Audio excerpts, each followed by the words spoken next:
Daniel Cormier joins us to break it all down. So, DC, rough night for the fans there because both of the Brazilians in the main events lost. But let's talk about Jamahal Hill.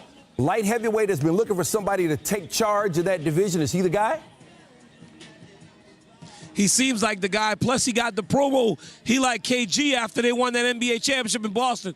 Anything is possible. The guy was crying because he told me in the octagon stand, I had to fight to even have a chance at life from where he came from. So it's inspiring to see a young man break through when he was ranked 7th going into this fight. Just a tremendous performance that looks like he's gonna be the guy that can bring some stability to a weight class that's had 4 champions since 2020. It looks like Glover Teixeira is done. Can you put his career into perspective for us? You know, this is a guy that for a long time couldn't get to the United States to fight. So a lot of his prime was spent in Brazil, but when he got there, he made it count. He fought for the championship 3 times, won a championship against Jan Blachowicz, and at 43 years old, showed grit and toughness that not many people ever exhibit inside the octagon. This man was done on so many occasions, Stan, but he made it to the final bell, and he goes out as a warrior, the warrior that we've all come to know. I saw you tweet about the stoppage in the Moreno fight. Can you elaborate on what you said there? So I said that it was a clean punch.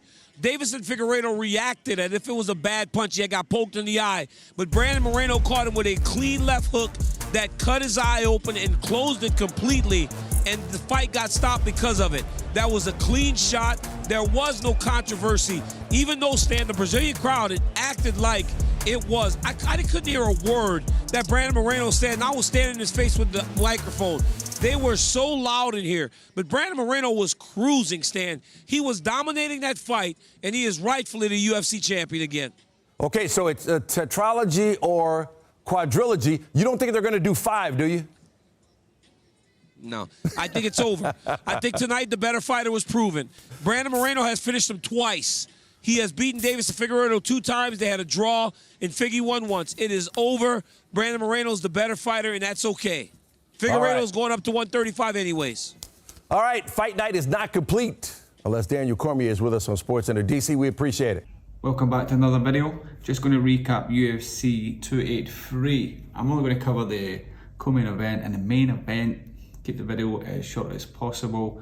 And yeah, I've got my thoughts on the co-main event, and we'll just go through it now. Let's see what you think before I see we have the same. In reach. All right, now for the Brandon, the assassin, baby! Moreno! Deiveson, Figueiredo! Figueiredo!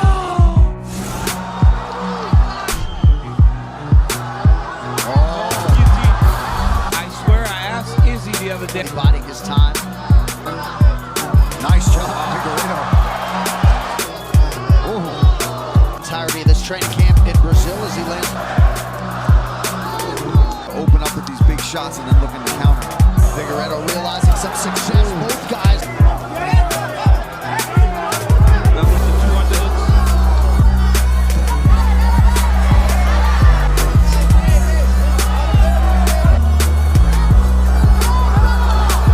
Nice takedown. Wow, for him to get that. But drove. Oh my goodness, nobody got his knee out of there. He was fine. An illegal kick. Oh yeah. Definitely illegal. Yeah. Round 2 of Figueiredo's got to do a better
Big left. Deiveson Figueiredo can look like a world beater, but against he's up 3 rounds to 0.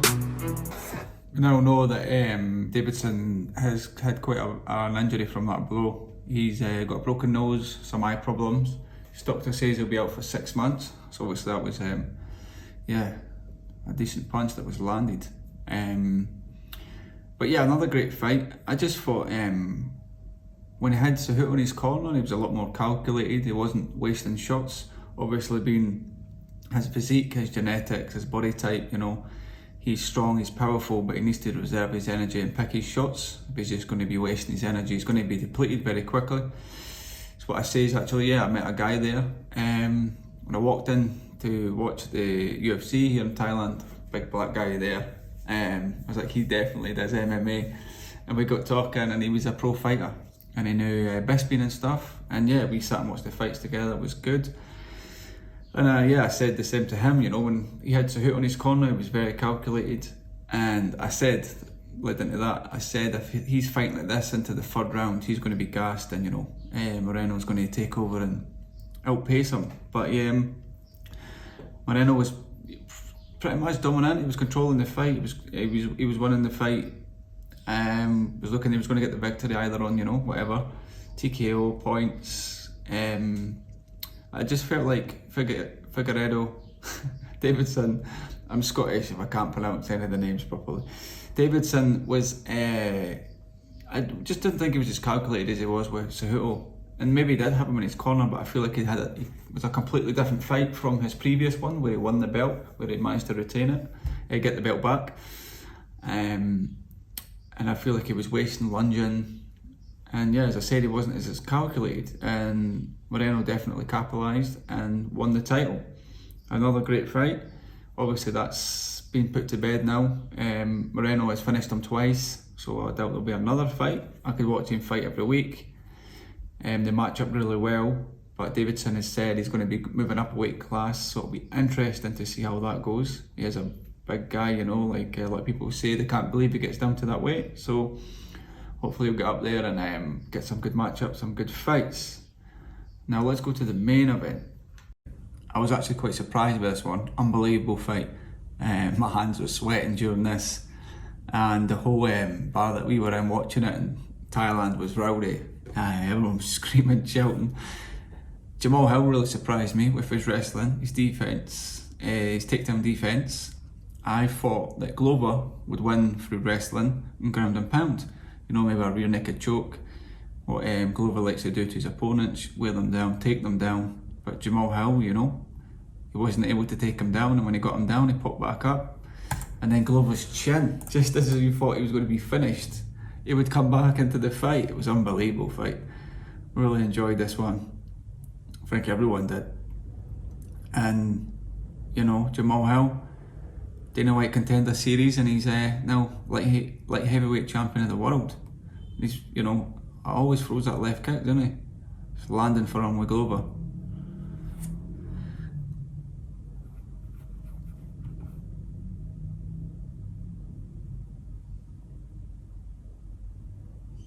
This highlight's not too long, but some in there.